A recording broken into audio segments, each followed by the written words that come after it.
Bonsoir les amis, salut les artistes de la parentalité.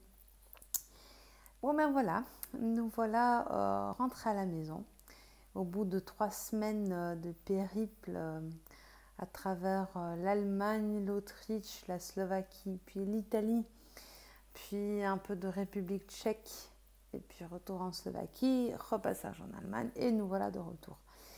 Donc c'était un fameux périple avec mon petit garçon de 2 ans et demi. Pour ceux qui ont suivi notre aventure. Pour ceux qui n'ont pas suivi, n'hésitez pas à aller voir les vidéos qui sont en dessous de celle-ci. Et nous voilà donc rentrés. Moi, il me reste encore voilà, une semaine avant de reprendre le travail. J'ai prévu large parce que c'est vraiment pas évident de rentrer une fois qu'on est parent et de reprendre tout de suite. Alors, le post d'aujourd'hui parle un peu voilà, de nostalgie des vacances terminées. Bon, d'une part, ça fait du bien d'être de retour à la maison quand même, de retrouver son chez-soi. On a le chien qui, je ne sais pas si vous la voyez, elle est là, qui est toute contente d'être rentrée, qui s'est mis en boule sur son tapis. Et, voilà, elle était contente d'être revenue. Elle était quand même un petit peu en alerte pendant toute cette pérégrination. Et aussi, voilà, donc le petit rentré à la maison, il a eu je sais pas, il a eu un petit peu du mal à retomber sur ses pieds. On lui dit, voilà, tu es à la maison. Il cherchait sa grand-mère et son grand-père, chez qui on a passé maintenant pas mal de temps. Puis il a fini voilà, par réaliser où il était. Alors lui, sur le coup, vachement inspirant, parce que il était très content d'être à la maison. Une fois qu'il a réalisé où il était, il a retrouvé tous ses jeux, il s'est vraiment plongé directement dans ses activités. Et voilà, là pour le coup, personnellement ça m'a fait du bien. J'ai toujours un petit coup de nostalgie, je suis contente de rentrer, mais j'ai toujours cette espèce d'après-coup un peu, surtout après la route, quand on a roulé pendant des heures. Et en fait, de le voir si content d'être rentré à la maison, ça m'a fait vachement du bien. Et voilà, ça m'a un peu redonné du baume au cœur et un meilleur moral. Voilà, de me laisser inspirer par mon petit garçon qui était content d'être là. Alors on a aussi profité, on avait un peu deux défis avant de partir avec Nathaniel. Premièrement, il dormait encore dans un lit avec des barreaux.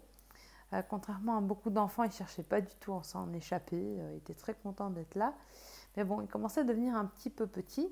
Du coup, on lui avait acheté un lit avec une taille au-dessus, on va dire un lit de grand, même si ce n'était pas la taille complète.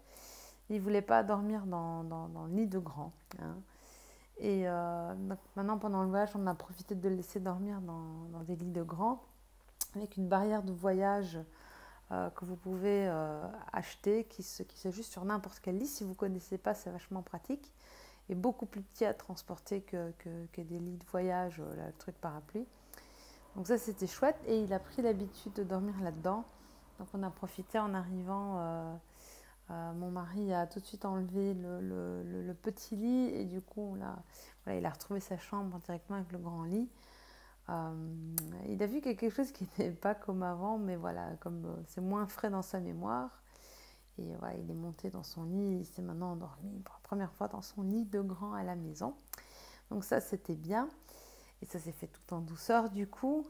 Et puis le deuxième défi, c'était d'essayer de quitter les couches. Alors là, le défi, il n'a pas été relevé, pas jusqu'à la fin en tout cas. On s'est rendu compte qu'il était peut-être encore un peu immature parce que voilà, il n'arrivait pas à anticiper. Et quand il essayait d'anticiper, il essayait trop, du coup, c'était pas la bonne technique, il n'y a rien qui se passait du tout. Par contre, il a quand même appris, voilà, il a appris à connaître son corps. Maintenant, il sait ce qui se passe voilà, quand il a des besoins à faire. Et je pense que ça, c'est la bonne partie. Et je pense qu'il sera quand même mieux on s'y remettra tout doucement à la maison aussi, avec vraiment l'emplacement du petit pot, enfin qu'il soit vraiment dans sa routine et dans ses repères, qu'il avait du coup pas forcément en déplacement. Donc on remettra gentiment la couche, une couche si je puis dire, bientôt, mais là on va pas trop l'ennuyer parce qu'on veut pas il a un peu tendance à se bloquer, puis plus vouloir rien faire du tout, donc c'est pas forcément le but.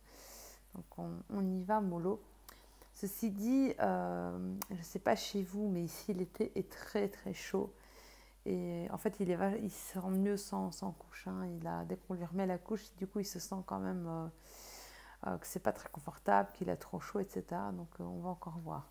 Moi, j'ai encore une semaine à la maison, donc on va un petit peu voir si on est plus inspiré ici que chez mes parents. Voilà, donc voilà, retour à la maison. Donc moi j'avais parlé d'un défi des 30 jours qui couvrait en fait toute ma période de congé. Du coup je reste avec vous pour vous partager d'autres trucs et astuces des vacances et de l'été vu que je reste encore en vacances. Et je compte bien en profiter en dehors des lessives, des rangements et des piles les piles de courrier qu'il faudra traiter. Enfin voilà, tour de vacances quoi. Je vous dis, chers amis, chers parents, à demain. Prenez bien soin de vous, soyez imparfaits mais inspirants. À très bientôt. Ciao, ciao.